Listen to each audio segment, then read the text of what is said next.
Hey, salutations chers humains en voie d'évolution et bienvenue sur ma plateforme, Philippe Bouchard, guide de vie. Ce livre extraordinaire, Conversation avec Dieu, eh bien, je vais en faire un résumé, une lecture complète en fait, en donnant mon opinion selon mon expérience de vie. Mon expérience de vie est étalée sur deux facettes, l'aspect corporel, toute mon expérience de vie que j'ai eue dans cette vie-ci qui m'a amené à ouvrir mon esprit, à me poser des questions existentielles, à chercher Dieu, à chercher le code de la vie, et au travers de ça, mon être spirituel, que lui a des milliers d'années, sur Terre, en 20 sortes d'expériences. J'ai un grand poids qui est à l'intérieur de moi, on appelle le poids de l'archange. Et derrière ça, bien, la vie m'a emmené justement à vivre les deux facettes de la vie, c'est-à-dire la lumière et les ténèbres. Dans cette dualité-là, j'ai énormément appris à mieux connaître Dieu, parce qu'en réalité, Dieu n'est que amour et la vie n'est que amour. Donc, pour comprendre vraiment la profondeur, eh bien, il faut comprendre les deux facettes. Quelle que soit la profondeur de ta lumière ou des ténèbres, eh bien, ce n'est qu'une projection d'un tout qui est justement mal compris parce qu'on a pris le temps de diviser pour mieux faire, comment dire, entrer l'information dans notre cerveau cartésien qui veut mesurer, quantifier. Bon, on comprend un peu le concept. Donc, sur ça, commençons. Je vais aller à la page numéro 10 du chapitre 1. Au printemps 1992, c'est aux alentours de Pâques, j'en ai souvenir. Un phénomène extraordinaire est survenu dans ma vie. Dieu s'est mis à vous parler à travers moi. Permettez-moi de vous expliquer. À l'époque, j'étais très malheureux sur le plan personnel, professionnel et émotionnel. Et ma vie semblait être un échec. Comme j'avais l'habitude, depuis des années, de consigner mes pensées dans des lettres, que je n'envoyais presque jamais, j'ai pris mon bon vieux bloc-notes, jaune grand format, et je me suis mis à y déverser mes sentiments. Cette fois, plutôt que d'écrire une lettre à une autre personne dont je me croyais victime, je me suis dit que j'irais droit à la source, droit au plus grand de tous les bourreaux. J'ai décidé d'écrire une lettre à Dieu. C'était une lettre pleine de dépit et de passion, de confusion, de contorsion et de condamnation, remplie d'une foule de questions furieuses. Pourquoi ma vie allait-elle mal? Que devrais-je faire pour qu'elle fonctionne? Pourquoi ne pouvais-je trouver le bonheur dans les relations personnelles? Allais-je à tout jamais manquer d'argent? Finalement, et par-dessus tout, qu'avais-je fait pour mériter cette vie de lutte incessante? Donc avant de continuer, je vais trouver une grande parenthèse de ce qui vient d'être dit. On va commencer par ce que je viens de terminer. Qu'avais-je fait pour mériter cette vie de lutte incessante? En bon québécois, c'est comme dire, qu'est-ce que j'ai fait pour mériter ça? Hein? Environ tout le monde, au moins une fois dans sa vie, c'est posé ce genre de questions-là. Quand justement on est au bout du rouleau, on est rendu à se poser des questions existentielles, c'est parce que t'es à terre. Je le sens très bien au début quand il dit, à l'époque j'étais très malheureux sur plusieurs plans, hein, le stress financier, le fait de trouver l'amour, de se conformer, de s'adapter, quoi. Et tout ça, ça nous amène à se poser des questions existentielles. Et l'ironie de l'histoire, c'est que c'est quand tu es au plus profond de ton être, que tu trouves la lumière.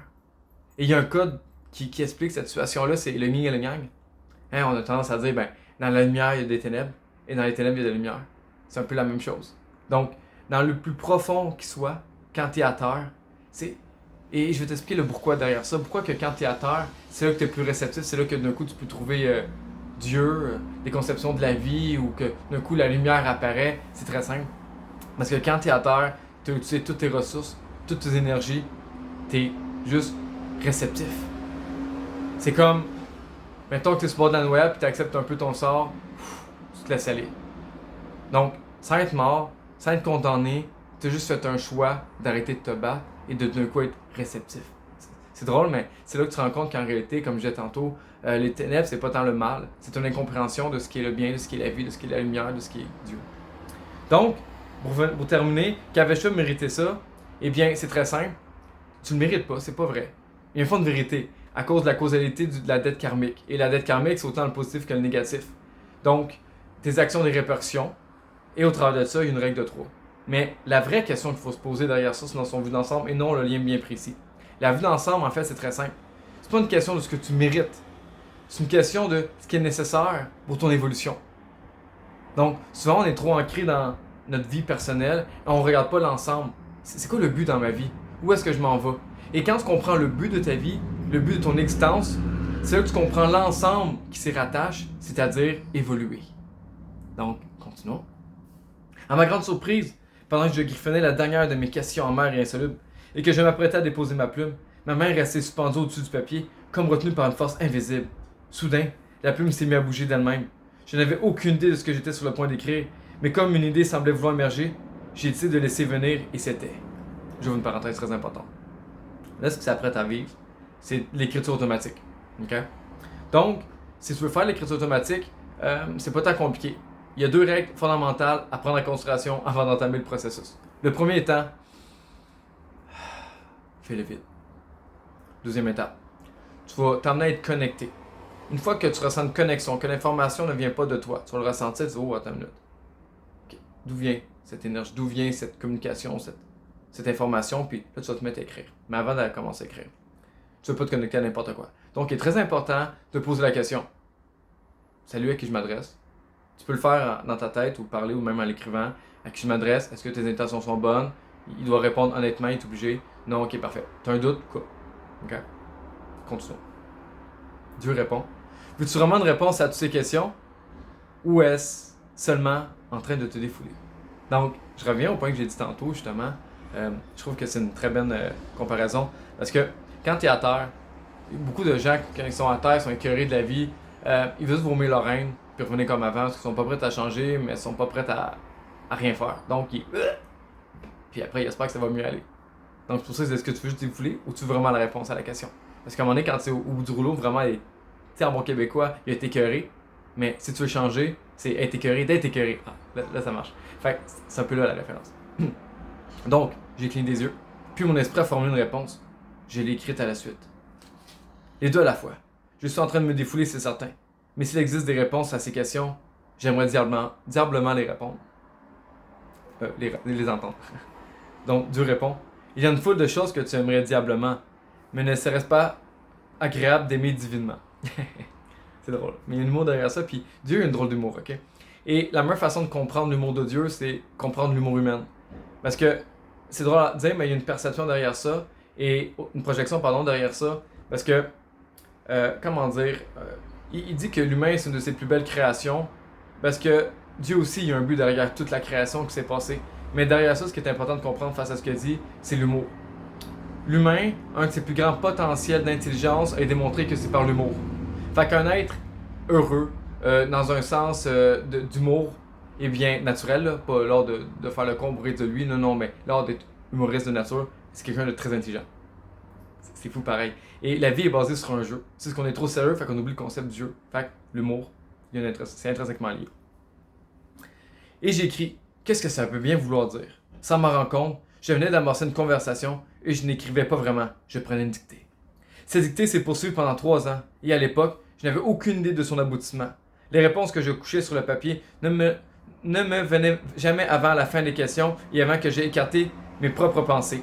Souvent, les réponses étaient plus rapides que mon écriture et je trouvais à gribouiller pour tenir le rythme. L'écriture automatique, c'est ça. Lorsque je manquais de clarté ou que je perdais le sentiment que les mots arrivaient d'ailleurs, comme je disais tantôt, connaissais autre chose, je posais ma plume et je me détachais du dialogue jusqu'à ce que je sente à nouveau l'inspiration. Désolé, c'est le seul mot qui convenait vraiment. Ce qu'il voulait dire, c'est la connexion. C'est pas l'inspiration, c'est une inspiration, ça vient de toi, la connexion vient d'ailleurs. Ton cerveau, c'est une antenne, une grosse antenne. C'est pour ça que tu peux faire de la télépathie. Et c'est pas pour rien avec ce qui s'en vient aujourd'hui et prochainement. Mettons que les ondes, mettons on y va avec le 4G et inférieur, c'est un onde comme mettons tu laisses tomber une roche dans l'eau, l'onde que ça fait, un déploiement, ça c'est les 4G inférieurs. 5G c'est directionnel. Donc un peu comme un téléphone. Tu fais un appel, c'est une direction que ça prend. Télépathie c'est une direction. Quand tu veux l'intention bien précise. Mais tu peux emmener une pensée pour que les autres captent ta pensée sans nécessairement de la diriger. Fait on vit dans un monde que rien ne se perd, rien ne se crée, se transforme. Donc on s'inspire beaucoup de l'être humain pour créer des technologies, ça s'est bien fait pareil. Mais bon, ça je revenais plus tard. Ok, continuons.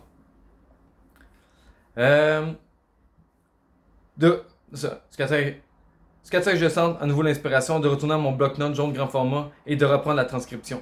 Au moment où j'écris ces lignes, ces conversations se poursuivent encore. Et on trouve une grande partie dans les pages qui suivent, lesquelles contiennent un ahurissant dialogue qui au départ m'a laissé incrédule et m'a semblé n'avoir qu'une valeur personnelle, mais qui, je le comprends aujourd'hui, n'était pas destiné qu'à moi. Il vous était destiné à vous et à tous ceux qui ont entré en contact avec ce livre, car mes questions sont aussi les vôtres. Je veux vous laisser entrer dès que possible dans ce dialogue, car ce qui compte vraiment ici, ce n'est pas mon histoire, mais la vôtre. C'est l'histoire de votre vie qui vous a mené ici, qui vous a emmené ici. C'est par rapport à votre expérience de votre vie, par votre expérience que ce livre est pertinent. Autrement, vous ne seriez pas maintenant en train de le lire. Amorçons donc ce dialogue par une question que je me pose depuis très longtemps. Comment Dieu parle-t-il et à qui? Lorsque je l'ai posé, voici la réponse que j'ai reçue. Donc avant d'aller plus loin sur la prochaine page, l'humain est connecté. On est tous connectés l'un à l'autre et souvent, tu sais l'expression le monde est petit, c'est pas pour rien. C'est que quand tu as une intention, eh bien tu vas rencontrer les bons individus au moment clé. Donc sans le savoir, tu vas être amené à arriver quelque part, aller quelque part, bang, tu vas le croiser. Mon chemin est aussi ton chemin. C'est ce qu'il y a tellement de chemins à parcourir que l'humain a une capacité extraordinaire de transmettre l'information. J'ai un exemple. Ce que je fais en ce moment, c'est toute ma vie en entière, plus mes vies précédentes, qui m'a amené à avoir accès à cette information-là, qui, moi, grâce au livre, je peux te le résumer assez rapidement, tandis que toi, tu vas lire une feuille, tu vas lire, mettons, un lien, et tu vas devoir comme vraiment faire des recherches, parce que c'est une question que tu t'es pas posée, c'est une expérience que tu n'as pas vécue, fait que ça t'amène à devoir vivre une expérience tellement grande que tu perds, puis là, tu dois attendre une chose plus importante à faire, et c'est totalement vrai. Donc, on est à gagner à s'échanger ensemble, parce que justement, l'être humain veut vivre ensemble. Donc, Dieu répond. Je parle à chacun, tout le temps. La question n'est pas de savoir à qui je parle, mais qui écoute. Et la meilleure façon d'écouter, c'est le silence. C'est fou, hein? Le silence. Fait qu'est-ce que tu fais aujourd'hui tout le temps? Tu perds du temps, tu essaies de trouver du temps, tu te distrais, etc. C'est pas un hasard. Intrigué, j'ai demandé à Dieu d'élaborer ce sujet. Voici ce qu'il m'a répondu. Tout d'abord, remplaçons le mot parler par communiquer. C'est un bien meilleur terme. Plus riche, plus précis. Lorsque nous essayons de nous parler, nous sommes immédiatement contraints par l'incroyable limite des mots. Voilà pourquoi je ne communique pas seulement en paroles. En réalité, je le fais rarement. Je communique plus souvent par le sentiment. Le sentiment est le langage de l'âme. Si tu veux savoir ce qui est vrai pour toi en ce qui concerne une chose précise, observe comment tu te sens par rapport à celle-ci. Les sentiments sont parfois difficiles à découvrir et même plus difficiles à reconnaître, mais ta vérité suprême se trouve tapie dans tes sentiments les plus profonds. Il s'agit d'arriver à ces sentiments, je te montrerai comment à nouveau si tu le souhaites. Donc, ça c'est comme avoir un feeling, une intuition. Hein, comme on dit, le cœur, sa raison que la raison ignore. Ça se résume très bien. J'ai alors dit à Dieu que je le souhaitais vraiment, mais qu'à présent, je souhaite encore davantage recevoir une réponse entière et complète à mes questions. Voici ce qu'il m'a répondu. Je communique aussi par la pensée. La pensée et les sentiments ne sont pas une seule et même chose. La nuance, hein? Même s'ils se présentent parfois en même temps, en communiquant par la pensée, j'utilise souvent des images. C'est pourquoi les pensées sont plus efficaces que les seules paroles en tant qu'outil de communication. En plus des sentiments et des pensées, je me sers également du véhicule de l'expérience pour communiquer intensément, le corps. Finalement, lorsque les sentiments, les pensées et l'expérience échouent, je recours aux paroles. En vérité, ces derniers sont l'outil de communication la moins efficace, car ils sont le plus souvent ouverts aux interprétations et mal comprises. Pourquoi donc? En raison de leur nature même. Les paroles ne sont que des émissions de sons, des bruits qui représentent les sentiments, les pensées et l'expérience. Ce sont des symboles, des signes, des insignes. Elles ne sont pas la vérité, elles ne sont pas ce qu'elles représentent. Les paroles peuvent t'aider à comprendre quelque chose. L'expérience te permet de connaître. Cependant, il y a des choses dont tu ne peux pas faire l'expérience. Tu ne peux faire l'expérience. Je t'ai donc donné d'autres outils de connaissance. On les appelle les sentiments et les pensées. Ça, c'est propre au corps. L'ironie suprême, c'est que tu aies accordé autant d'importance à la parole de Dieu et si peu à l'expérience. En fait, tu accordes si peu de valeur à l'expérience que lorsque ton expérience de Dieu diffère de ce que tu as entendu dire de Dieu, tu écartes automatiquement l'expérience et tu acceptes les paroles, tandis que ça devrait être exactement le contraire. Un peu comme je disais tantôt, que j'ai fait de mériter ça dans la vie. C'est le voyage, c'est l'expérience, c'est ça le but. Donc, c'est pas que tu le mérites, c'est... Ton expérience et tes sentiments à propos de quelque chose représentent ce que tu en sais de manière factuelle et intuitive. Les paroles ne peuvent servir qu'à symboliser ce que tu sais. Elles peuvent même souvent embrouiller ce que tu sais. Voilà donc les outils avec lesquels je communique et pourtant, ce ne sont pas les méthodes, car les sentiments, les pensées et l'expérience ne viennent pas toutes de moi. D'autres ont prononcé bien des paroles en mon nom. Bien des pensées et bien des sentiments ont été parrainés par des causes que je n'avais pas directement créées. Il en résulte bien des expériences. Exemple, la Bible, le Coran, puis les affaires de même. Le défi, c'est d'avoir suffisamment de discernement. La difficulté, c'est de connaître la différence entre le message de Dieu et les données provenant d'autres sources. Cette distinction devient simple lorsqu'on applique une règle de base. Ta pensée la plus élevée, ta parole la plus claire, ton sentiment le plus magnifique viennent toujours de moi. Tout le reste provient d'une autre source. Donc, nous, en tant qu'être humain, on a tendance à imaginer le pire. OK?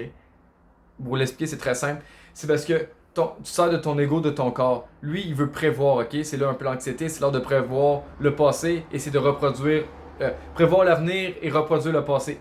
Donc, c'est là qu'il va vouloir contrôler l'information et c'est pour ça qu'il va imaginer le pire des scénarios pour être sûr que si je m'adapte au pire, ça peut pas être pire, fait que je vais pas m'adapter au reste si j'y veux le pire. Ok? Ce travail de distinction devient alors facile, car même le débutant ne devrait avoir aucune difficulté à identifier ce qu'il y a de plus élevé, de plus clair et de plus magnifique. Je te donne toutefois les indications suivantes. La pensée la plus élevée est toujours celle qui renferme la joie. Les paroles les plus claires sont celles qui renferment la vérité. Le sentiment le plus magnifique est celui que tu appelles l'amour. Joie, vérité, amour. Les trois sont interchangeables et l'un mène toujours aux autres, peu importe dans quel ordre on les place. Fascinant. Donc, je vais prendre une petite pause. OK? Je me rends compte qu'avec le temps, à force de faire des lectures, que trop c'est comme pas assez. Il y a beaucoup d'informations que je t'emmène, j'aime aller en profondeur, j'aime détailler. Donc, je veux que vraiment tu prennes le temps de t'imprégner de ça. Souvent, des livres comme ça, quand j'avais pas la même ouverture d'esprit, la connaissance et le savoir, je lisais 2 pages, je méditais là-dessus, je promenais, puis après je revenais, je continuais. Ça me permettait de mieux imprégner l'information, de mieux trouver un sens derrière ça. Parce que quand tu l'imprègnes, c'est comme si tu reprogrammais ton corps avec une nouvelle information, une nouvelle donnée. D'un coup, tu peux faire un ajustement pour mieux vivre ta vie en fonction des expériences qui vont arriver. Fait que sur ça, écoute, je te souhaite une très bonne journée, une très bonne évolution, une bonne remise en question et un très bon voyage. Bye. Ah, j'ouvre une parenthèse. Si tu veux m'écrire en commentaire, questions, etc., ça me fait plaisir. J'offre aussi mes services justement concernant l'art de vivre de ton identité. Tu vas pouvoir voir sur YouTube puis d'autres plateformes. Mais bon, en tant que tel, bonne continuité.